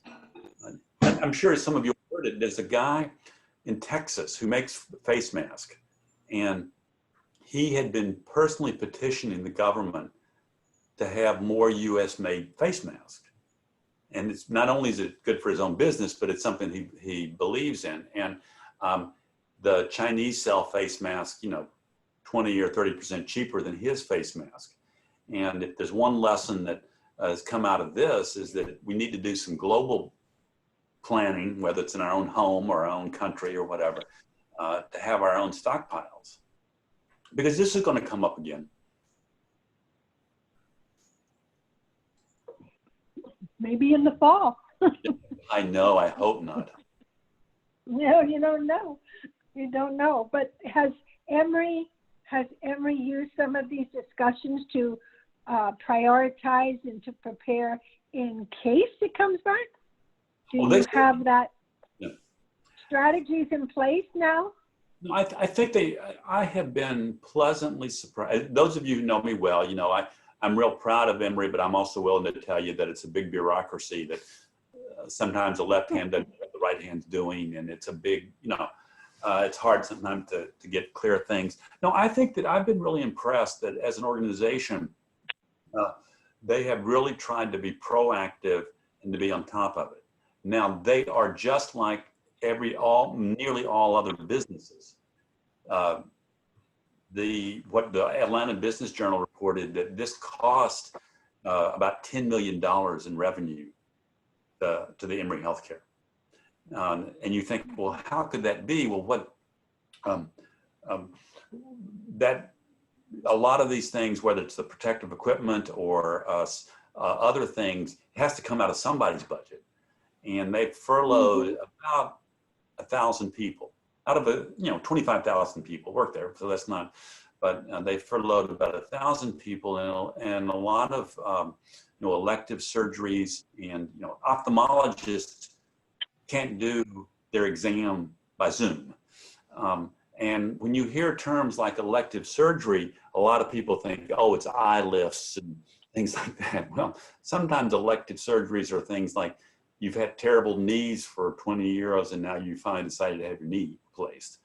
Or you had bad GI problems for a couple of years, your gallbladder really needs to be removed. You hadn't been too keen on that and you decided to have it removed, and now the COVID thing is happening. So there's been it's just, I don't know anything else, anything more than anybody else, but the way this affected local restaurants and businesses, and it's going to be, I mean, I tell my residents, this is your 9/11, you know, this is your major event. Yeah. Yeah. I mean, the positive thing, the society and the economy were generally real strong beforehand, so the infrastructure should be there. And Leslie, you got a lot of hands up for questions. Leslie. No, I do. Wayne. Okay. Wayne is first, then Barbara, And then Faye. Okay. Doctor, I don't see Faye. I don't see her hand. have you seen? I didn't sign in right. Have you seen or have you treated anyone with PTSD due to polio? I think PTSD is a relevant concept with polio and a lot of conditions. PTSD, came out of the military, and there's a notion that we think about Afghanistan and Iraq, and the explosions. But I think when you've had a major life-changing event, such as just the stories that you all tell me, when you had polio, I can think about as a parent what it must have been like for my kid to have polio. And I was looking at those I'd be looking at those Life magazine pictures. And for the physician to tell me that they had an iron lung next to the patient, you know that that's 2 and 3 and 4-year-old kids, you all knew something was going on. You may not have been able to articulate it. Mm-hmm. So I think it is a PTSD type of emotional reckoning. And one of the reasons I actually enjoy working with polio patients is that I see a whole lot of success stories and also just realistic adaptation. The phrase that I use a lot is the people that do the best are the ones that seem to say, I'm in charge of polio. Polio's not in charge of me. Amen. And that may mean you got to use a handicap sticker. It may mean you have to, you can't do the 9 holes of golf. It may mean a lot of things. You have to take extra care if you're going to be exposed to a respiratory thing. But the notion is, polio is not in charge of it. Because if polio is in charge, you're going to become an invalid and a recluse, but that you can be in charge of it. And in a philosophical sense, isn't that true for everybody, with or without polio? I mean, we're getting older. Yeah. So my wife and I we've got a little hobby farm up here in Tennessee where I was raised. So I spent the morning working in a garden and realizing that I can't do what I could do 20, 30 years ago. So there's I think there's a lesson there that extends beyond just having polio, but it's an attitude that, okay, this was a hand of cards I was dealt. I'm going to play it and what works best for me. Yeah. Cheryl, you're next, and then Barbara. Dr. Strasser, I would just like for you to tell us all that you're not thinking about retiring. Oh, I'm thinking about retiring, but it's still a couple of years away. It's a couple. I actually have a hard time. Barbara? Yeah. I just wanted to let people know that the Thomas Fetterman Company, which sells crutches and Quetch Tips are also selling N95 masks. And I'll put their website on the chat for everybody. We actually just got a package yesterday. So I think you can get a package of 6 for $35. But that's a good resource, and you don't have to leave your house because they'll mail it to you. What's the name of the company? It's I'll put it in the chat, but it's Thomas Fetterman, and their website is www.quetchguys.com. They also sell the tornado Quetch Tips, which since I've been using those, my wrists have not hurt as much. And they also sell CBD ointment. So it's a very handy resource. But I'll send that out in the chat to everybody. And if you buy your mask after all this dies down, I got mine N95 for like $3 for $7 or $8. Yeah. Right. You can't find that anymore, but maybe after this dies down, you'll be able to find it. Hopefully. I guess, I don't know if anybody else has their hand up and don't want to. Faye, you go ahead. Haven't you had your hand up for a while? I would like to ask a question when you get through. I wanted to ask, how soon will people who've had polio feel at ease in going out? Our time will be up about the 11th of this month or the 12th for seniors and people who are compromised. Will you be going out or will you be staying home? What does the doctor suggest? I would be conservative. I would limit your exposure. I mean, you have to sort of make peace with family and other things, but it's there is actually published which areas are potentially more risky than other areas. Of course, you want to, if you need to go to the store, you go to the stores that are showing some responsibility. The staff are wearing masks and they're having the hygiene and they're spacing people. There's also, we all can acknowledge, there's a big emotional component to this. You know, in our own way, I think each of us are kind of going bonkers with the isolation. And so you have to also, whether it's Zoom conferences or the stories that I hear about people driving into the driveway and waving at their beloved grandkid who's 6 months old but can't get close because they don't want to expose. You know, that's at least you're seeing the grandkid. I mean, that's good. But so there's an emotional component to it too. But I would err on the side of still being cautious and select priorities. You know, what is sort of important to you. Keep it to small groups and known sort of known entities. I mean, I'm not saying this is the way, because my own family has had to cope with this, and what we came up with was because you know, it's statistically true. I'm at a higher risk to get it than other people. So before we have a sort of family commune, compound here where my parents had their retirement home, and now we're all grown up and you know, a lot of grandkids and other things that come up, that we all practice social distancing. And if you're coming to visit, you have to be tested within the last several days. So that's trying to limit it. You know, it's not 100%. You want to be aware of the symptoms. But there is an important emotional consideration too. I mean, there's some things that are just real important. I know. So I had not hugged my son or daughter for 2.5 months. And it's like, you know, that's hard. Well, I have that very same, I'm sorry. I have that very same issue. I've got a 3-year-old and a 7-year-old. granddaughters, and we have not hugged in all these months.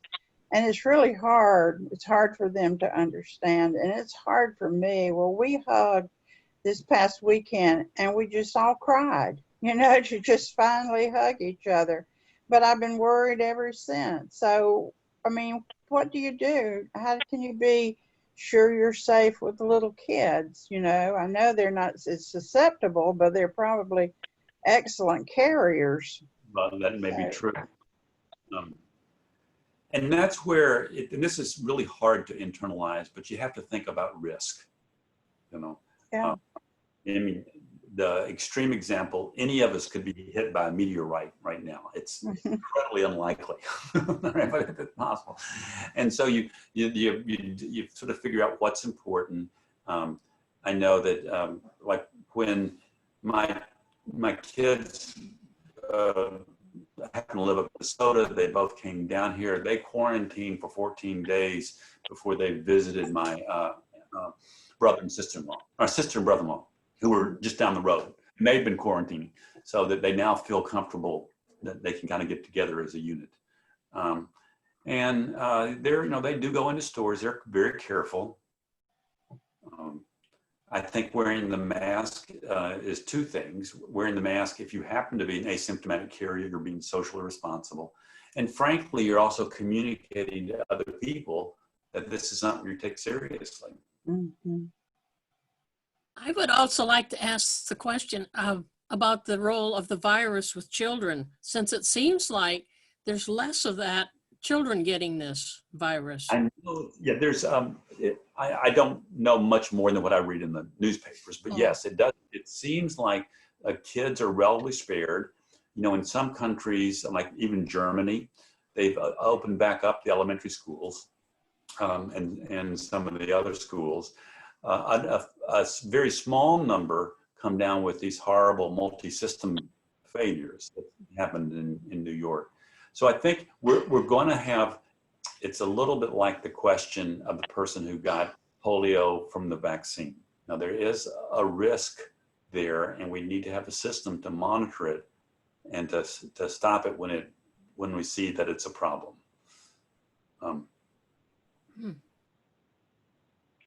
So I don't know if that answered your question or not. It's hard. A good idea. Thank you. I had something happen to me a couple of weeks ago. And what it kind of was I hate that feeling of regret. Well, 2 weeks ago on a Sunday morning, I suddenly developed a sore throat. And I thought, uh-oh, I haven't had a cold in 15 years. I haven't had a sore throat in 50 or 60 years. And I thought, uh-oh, is this stupid COVID thing? So I immediately turned the car around and came home, and I took my temperature, and it's 97. And I thought, well, what I'm going to do is isolate even more until I'm sure. And the next day I took it 3 or 4 times again. It was 97 again, it was 97 again, 97 again. And about 4 or 5 days later, the sore throat went away and my temperature never got over 97. So it wasn't COVID. But during that period of time, I kept kicking myself saying, should I have been more careful? Was it that one trip I took to Walmart where I maybe touched something I shouldn't have touched? It didn't wear a mask that day. And that feeling of I didn't do enough really bothered me. And so maybe that was kind of a good lesson for me to know that if we go down the road another couple of weeks, I'm going to continue isolating as much as I can. I'm going to continue wearing my mask when I should. I'm going to carry my hand sanitizer like I have for years and years and years and years and years. And when I go to the store, I just stay away from everybody. If there's too many people in an aisle at Walmart, I skip that aisle and I go somewhere else and come back later. I just avoid everybody. But I just wanted to make that point that you don't want to sit 2 weeks from now with COVID saying, I guess I should have been more careful. I don't want to have to go through that. So I'm going to continue to be careful until it's really, really, really, really safe. Because one thing, it seems like we don't know a lot about this thing. It's been around for quite a while now, and we don't know a whole lot. So we don't know, like we're saying about post-polio, if you get it and you get rid of it, 20, 30 years from now, is it going to come back somehow or other? My young friends seem to have the attitude, well, if I get it, I'll get over it right away and I'll be okay. Maybe, but how do you know what's going to happen way down the road? So you don't know. Another thing that bothers me a little bit too, by the way, it seems like we don't know a lot about this, and I don't see any new information coming yet. How long does it take? For one thing, I understand viruses are complicated. I know vaccines are very complicated. But you mean to tell me that they're not still sure now that if I have it and I cough in my hand and I touch a doorknob and you touch the doorknob an hour later, can you get it? A day later, can you get it? 3 days later, can you get it? They don't seem to even know yet how long it lives on a doorknob. Wouldn't seem to me that that'd be that complicated to figure out, but then again, I'm not a medical scientist. Can I say a couple things? Says Kathy. Okay. Sure. I just want to, just a couple things. I know that we're all really, really scared of this virus. I think that the American public has been made to be terrified of this virus. And the numbers are starting to show that it's not necessarily that lethal. And I know that we are in a particular group of people where we do have to be more careful. But I've spent the last 2 months scared to go outside of my house. And that's just not right.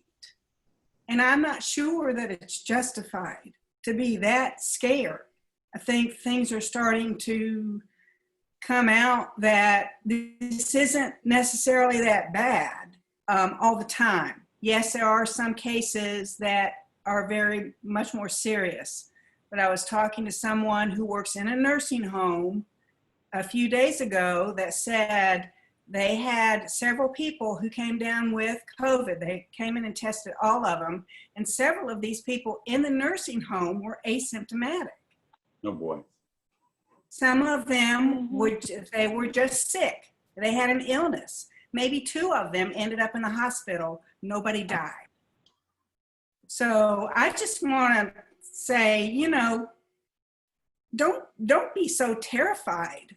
This is a horrible thing that we're going through, but I'm not sure that we need to be so scared that we can't live our lives.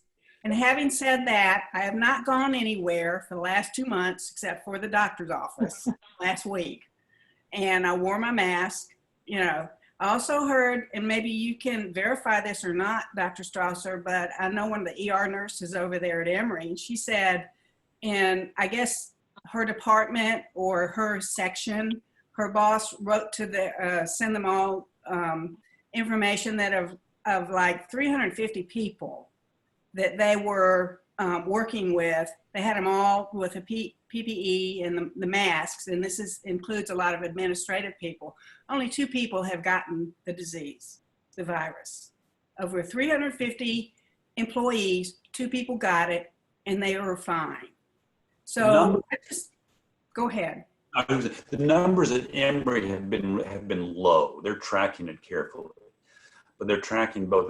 They got a big grant from CDC, so they're testing everybody for antibodies. They're now up to 8,000 or 9,000 Emory employees have been tested, and I think they're running at 2 or 3% positive rate.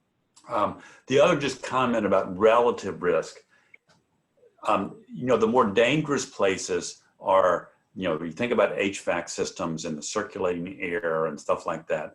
The more closed-in systems are going to be more dangerous. So if you are going to venture out to be actually out, so you know, a respectful time, a respectful distance in a park or whatever is certainly safer than being inside a crowded grocery store, and the circulating air and things like that. So there's some relative. And one of the reasons that maybe the summertime will be lower is that the virus doesn't seem to like the higher temperatures, and you have a period where you don't have as much circulating, internally circulating air. I know in hospitals they've had to retrofit rooms to make them positive pressure or negative pressure rooms, so you don't circulate the virus from a COVID positive patient to another room. Mm-hmm. Mm-hmm. Well. Mm-hmm. Okay. I have a comment. I have a comment. I know in Fayetteville, I see people out in my neighborhood that are wearing masks and gloves jogging. And I just think that's a little overboard. And people driving in their cars they're all by themselves and they have a mask on. So I'm kind of on the page with Kathy. I don't want to be afraid to do anything and to live my life. So, you know, I'm definitely taking precautions, but I'm also not staying in. Of course, my husband is at Christian City, and they, the whole 5-story building, they tested all the residents and all the staff, and there have been no cases at all. Now, the nursing home side did have some cases, but I'm so thankful they haven't had any cases, and everybody is older, you know, there too. So, and of course, I haven't seen him in 3 months either, but at least I get to talk to him. So.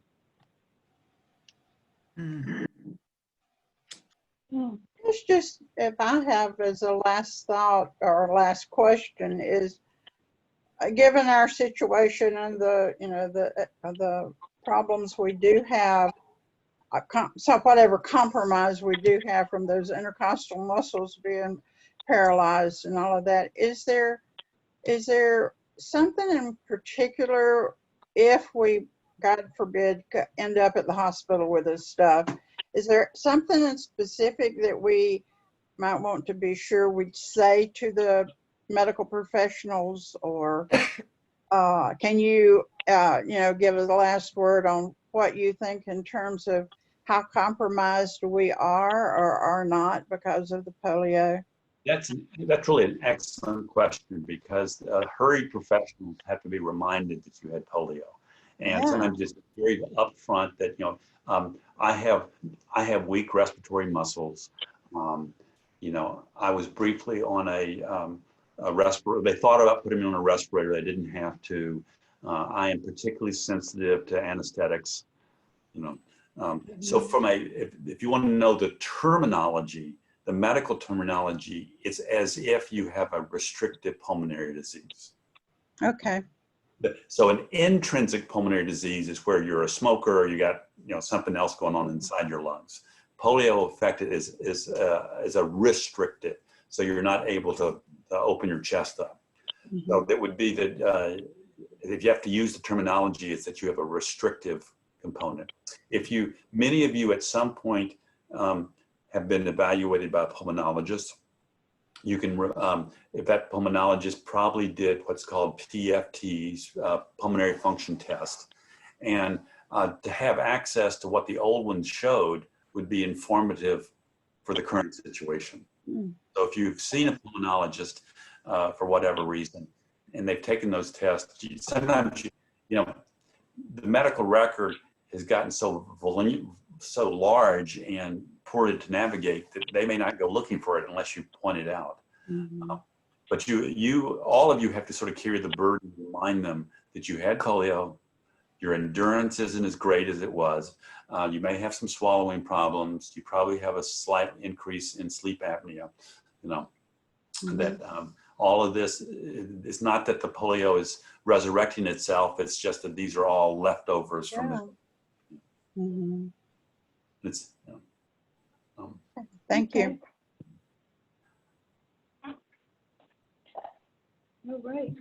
okay, well, any other questions or? I can't figure out. I can't figure out how to show that I'm raised my hand. Can you hear me? I can hear you fine. All right, this is Patricia. Since I'm one of the older ones, I wanted to share that in 1944, when we had to drive from South Carolina back to Maryland, I was 9 years old. And when we went through the places that had the epidemics of polio, we would literally roll the windows up and drive through the towns in the steaming 90-degree heat in order to do what we could to not get polio. And then the other thing is that when I did get it, when I was 14, nobody caught it with me or from me. I mean, and I had to spend the night party with cousins and all this kind of stuff. And in a way that reminds me of the virus now, because we have demonstrated that wearing masks at least and keeping 6 feet help. And we did that. We stayed out of the swimming pool and we rode through towns with the windows rolled up. We didn't go play with certain friends. And to a great extent it worked. It didn't stop everything, but it certainly, I think that if we do what we can now, we'll all be in better shape. And that there is, I'm sure there's a vaccine waiting around the corner. Thank you. Thank you. This has been very stimulating. I always love my polio patients because you're a demanding group, but you're worth it. What do I say? We thank you so much, Dr. Strasser. Rita, do you want to say something? No, I just certainly appreciate Dr. Strasser taking his time to do this for us. And I found it very enlightening. And I like it that I can now participate more openly. And there's a lot more people that are participating. So to me, this process has been really good.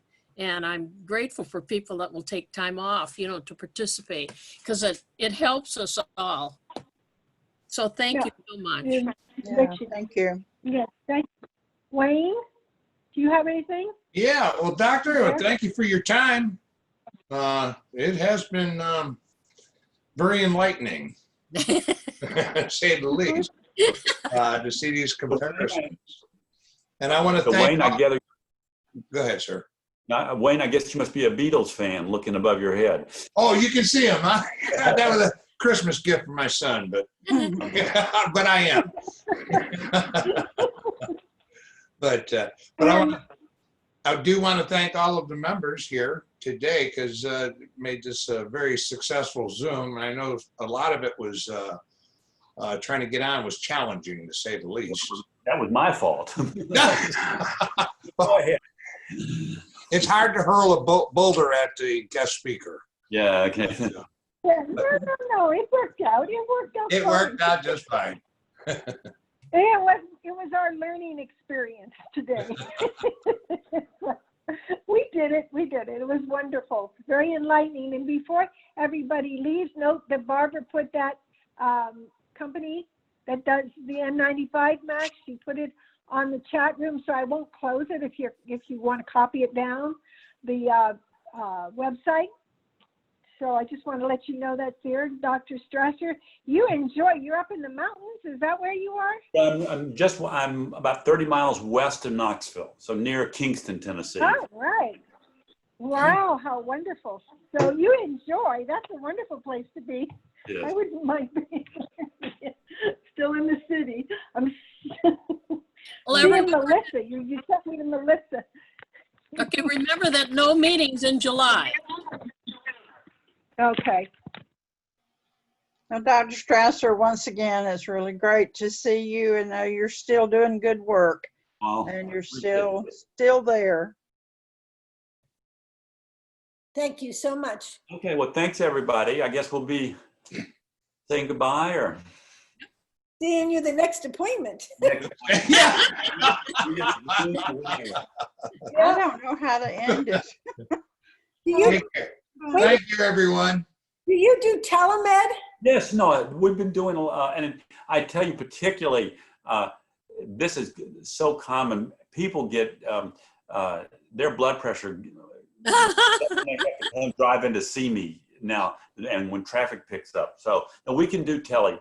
And in terms of practicality, I've been thinking about this. It would probably work okay to alternate. To see people in person. They want to show the race, they want to see something, but a lot of times it's just checking in. So we can do it and just have to request it. Yeah. So that's a positive thing that's come out. And I have been going to the OT, Melissa, over at the rehab, where your rehab, for six telemed. She did a lot with me right there. She was able to see my hands and my arms and the whole, and she gave me all kinds. So it can be, a lot of it can be done. Now, just in the last 2 times, I went in person so she could see how everything was going. But we did it. We did it from the very first time. It was really amazing. That was a good experience. Even though it was therapy, you could do it and then just practice it and then do it. And, you know, that Right. was. And I know that our psychological So, service. little feedback.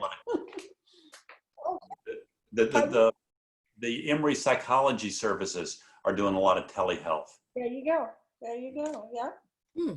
So lots of good things. Doesn't mean you have to wait. You just, some of them just do an intake interview. Some of the new people that I've seen. So it's good. Just for everybody's FYI kind of thing. Okay. Thank you. And everybody, Push me. we'll be back in August. Is that when we're coming back, Rita? Huh? In August with Kathy. Kathy McIntyre is going to give us a little session on her artwork. Yes, I'm going to show you all what I do. All right. You can say a little bit about maybe a little video on how it's done. We'll talk about all the artsy fartsy stuff. Not really. It'll just be. That will be so much fun. We appreciate it. We do. Okay. So I'm going to close out. Unless you all want to talk to each other, you can do so. Anybody wants to, because you can unmute yourself just by going on participants or going on your screen. Some of you have just listened, I think, the whole time. But you can unmute yourself and talk if you would like. No? Okay. Okay. Bye. I'm going to end it. All right. Is that good for everybody? That's good for me. Okay. Thank you. Thank you. Bye-bye. It's great. Bye-bye. There they go. One at a time. Going Nancy? down. Is Nancy? Nancy, can you hear me? I don't think she's here. I think she left. Yeah, she's still Nancy Winter. I think she left. No, she's still. I'm looking at her. She's there. She's there. Yeah, okay. We need to talk after this Zoom meeting. Okay. You got a minute? You can talk. No. This is okay. Taking care of business. Okay. All right. Sure. Thank you. Okay. Y'all have a good one. Okay. Bye. Bye-bye. Bye. Hi, David. Bye, David. End meeting for all. They